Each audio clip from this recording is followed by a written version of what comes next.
Assalamualaikum warahmatullahi wabarakatuh. Halo guys, perkenalkan nama saya Astri Narulita Mahardika. Saya dari kelas 12 IPS 1. Di sini saya akan membuat sebuah video untuk memenuhi salah satu tugas mata pelajaran sejarah kebudayaan Islam. Nah, bagaimana videonya? Yuk ikuti terus, selamat menyaksikan.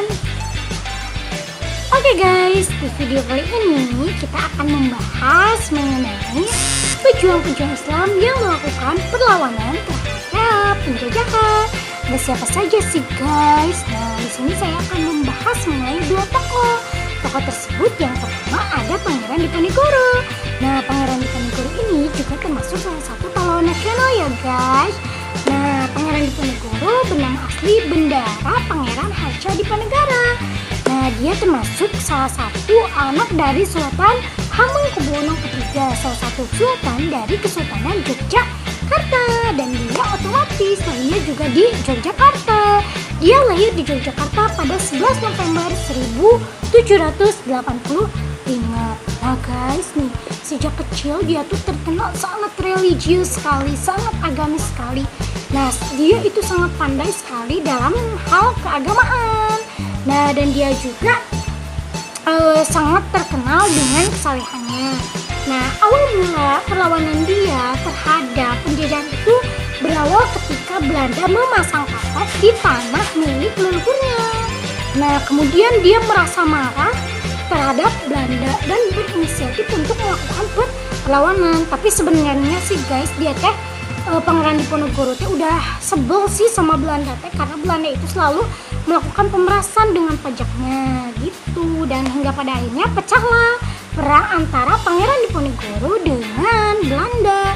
Beberapa kali terjadi pertempuran hingga Belanda menawarkan beberapa kali perundingan damai kepada Pangeran Diponegoro, namun Pangeran Diponegoro selalu menolaknya.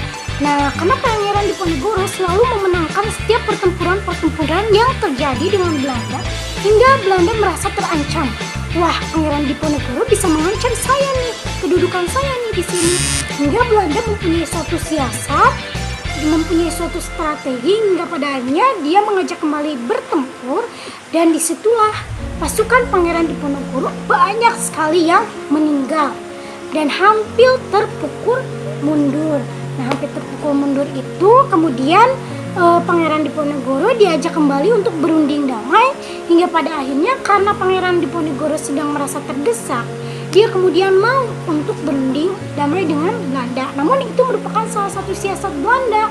Nah, hingga ketika terjadi penundingan, malah Pangeran Diponegoro ini ditangkap oleh Belanda dan kemudian diasingkan ke Manado, lalu dipindahkan ke Makassar, hingga pada akhirnya Pangeran Diponegoro ini wafatlah di Makassar gitu guys ceritanya. Nah, dan berkat jasa-jasa Pangeran Diponegoro karena selalu melakukan perlawanan terhadap Belanda, dan sedikit besarnya banyak sekali kebaikan-kebaikan yang dilakukan atas perlawanannya itu terhadap Belanda, hingga sebagai penghargaan kepada Pangeran Diponegoro banyak nama tempat, jalan juga yang menggunakan nama Pangeran Diponegoro gitu guys. Nah guys, yang selanjutnya yaitu pejuang atau pahlawannya itu berasal dari Aceh, Serambi, Mekah. Siapa dia? Pastinya namanya Teuku. Siapa ya? Namanya Teuku Umar. Nah, Teuku Umar ini termasuk salah satu pahlawan Aceh yang sangat gigih, berani, tangguh, pantang menyerah untuk melakukan perlawanan terhadap penjajahan Belanda. Nah, dan Teuku Umar ini sangat asli loh guys, dia tuh asli Aceh karena dia dilahirkan di Melabo, Aceh Barat pada tahun 1856, dan dia juga termasuk dan terkenal sebagai seseorang yang soleh, agamis, dan sangat religius. Nah, awal mula perlawanan Teuku Umar terhadap Belanda dimulai ketika dia menikahi seorang janda. Janda? Janda yang seperti apa ya yang dinikahi oleh Teuku Umar? Janda yang dinikahi oleh Teuku Umar ini bernama Cutnyadin.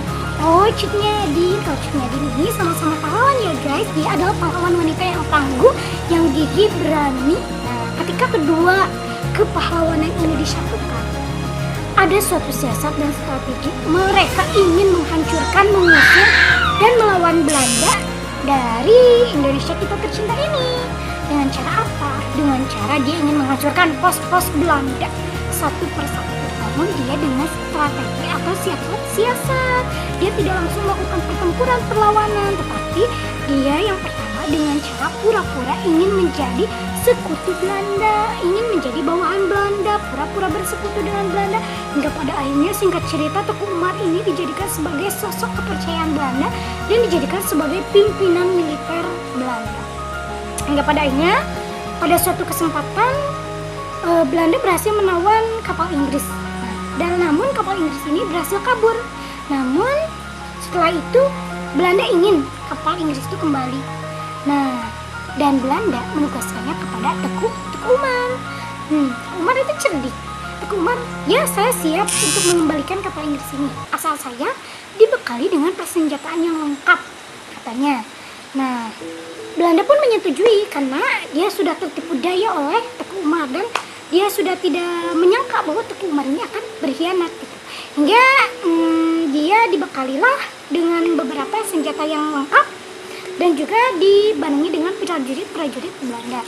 Ketika di tengah laut, Teku Umar membunuh semua prajurit dan mengambil semua persenjataan yang dibekali oleh Belanda terhadapnya. Nah, kemudian dia kembalilah memihak Aceh kembali karena dia sudah merasa percaya diri dengan persenjataan yang lengkap oleh Belanda. Dia percaya diri untuk melawan Belanda. Nah, kemudian dia mempunyai strategi untuk menuju ke sebuah pulau. Lalu di pulau itu dia melawan atau menyerang markas Belanda. Namun Belanda sudah lebih pintar. Pasti si Umar ini melakukan perlawanan terhadap saya.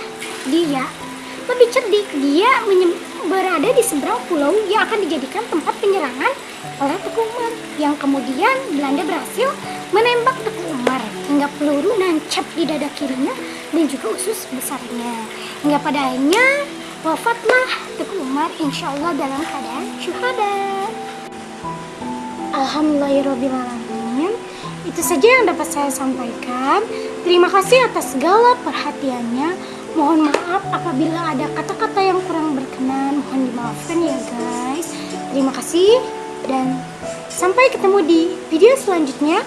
Assalamualaikum warahmatullahi wabarakatuh. See you.